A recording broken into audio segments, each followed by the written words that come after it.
लखीसराय जिले के कबैया थाना क्षेत्र के पंजाबी मोहल्ला में बीते सोमवार यानी कि 20 नवंबर को आपसी रंजिश में गोलीबारी हुई थी, जिसमें 3 लोगों की मौत हो गई, जबकि 3 लोग गंभीर रूप से घायल हैं, जिनका इलाज पटना के पीएमसीएच में चल रहा है। वहीं पूरे मामले को लेकर मुंगेर के डीआईजी संजय कुमार ने प्रेस कॉन्फ्रेंस करके जानकारी दी। उन्होंने कहा कि घटना का मुख्य कारण ये है कि आशीष चौधरी और दुर्गा झा का पूर्व से प्रेम प्रसंग था। प्रेमी आशीष चौधरी ने एक साथी उमेश साव को गिरफ्तार किया है। पूरे घटनाक्रम के पीछे का जो बैकग्राउंड है वो ये है कि इन दोनों के बीच, आशीष चौधरी और दुर्गा झा के बीच काफ़ी पहले से प्रेम संबंध था और इन लोगों ने शादी भी कर ली थी। कहीं न कहीं उनके परिवार की दोनों की रजामंदी भी थी। जो फोटोग्राफ्स आप देख रहे हैं इसमें लड़के के परिवार वाले भी हैं और लड़की के परिवार वाले भी हैं, लेकिन किसी कारण से फिर अनबन हुआ इन दोनों में, जिसके फलस्वरूप ये घटना घटी है। और उनके घर से, घटनास्थल के पास से एक नोटबुक प्राप्त हुआ है। नोटबुक में करीब 15 पृष्ठों में आशीष चौधरी ने काफ़ी डिटेल से अपने और दुर्गा झा के बीच हुए पूरे संबंध का चर्चा किया है और उसमें ये स्पष्ट रूप से लिखा है कि काफ़ी मानसिक प्रताड़ित होने के बाद ही उसने ऐसा कदम उठाया है। दुर्गा झा के लिए उसने उसको कोचिंग में रख के पटना में पढ़ाया, नाला रोड में, उसका भी जिक्र उस डायरी में आप लोग देखेंगे। और हॉस्टल में, गर्ल्स हॉस्टल में रख के कोचिंग करवाया बैंकिंग के लिए। अपना हिस्से की ज़मीन उसने बेच दी अपने भाई के नाम से।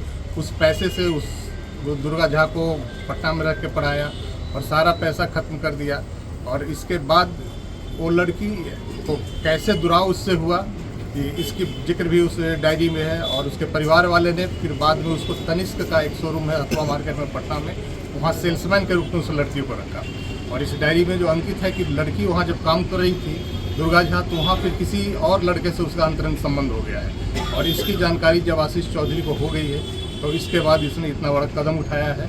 और इसमें जो उसने अपना 15 पृष्ठों में जो बयान दर्ज किया है अपना, उसमें इसने उल्लेख किया है काफ़ी सोच विचार करने के बाद, काफ़ी मानसिक रूप से प्रताड़ित होने के बाद ये घटना उसने किया है। और ये घटना तो जघन्य है, लेकिन पुलिस इसमें काफ़ी त्वरित कार्रवाई करते हुए इसमें जिसने लाइनर की भूमिका निभाई है, जिस लड़के ने, उसका नाम है राजन पासवान उर्फ समीर राज। इसकी गिरफ्तारी हो गई है। पूरे सीडीआर के लोकेशन से, वैज्ञानिक अनुसंधान से यह साबित हो गया है कि पूरा घटना का लाइव लोकेशन आशीष चौधरी को ये समीर पासवान दे रहा था। सीडीआर से ये बात प्रमाणित है कि हर 15 मिनट पर, 20 मिनट पर 4 कॉल हैं। 7 बजे से लेकर 7:30 के करीब, 7:45 के करीब तक कॉल से वो बताते गया है। और घटनास्थल पर इसी के लाइव लोकेशन देने पर वहाँ पर पहुँच के आशीष चौधरी ने गोलीबारी की घटना की गई है। तो इसमें लाइनर की भूमिका निभाने वाले समीर राज उर्फ राजन की गिरफ्तारी हो चुकी है।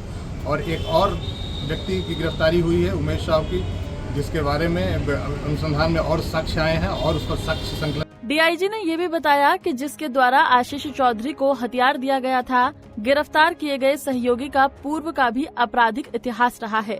इसका सत्यापन किया जा रहा है। विधि विज्ञान प्रयोगशाला के वैज्ञानिकों द्वारा घटना स्थल से कई साक्ष्य संकलित किए गए हैं और घटना में प्रयुक्त एक हथियार, खोखा और जिंदा कारतूस की जाँच की जा रही है। पंजाब केसरी टीवी के लिए लखीसराय। हमसे जुड़े रहने के लिए हमारे YouTube चैनल को सब्सक्राइब करें और नई वीडियो की नोटिफिकेशन के लिए बेल आइकॉन को दबाएं।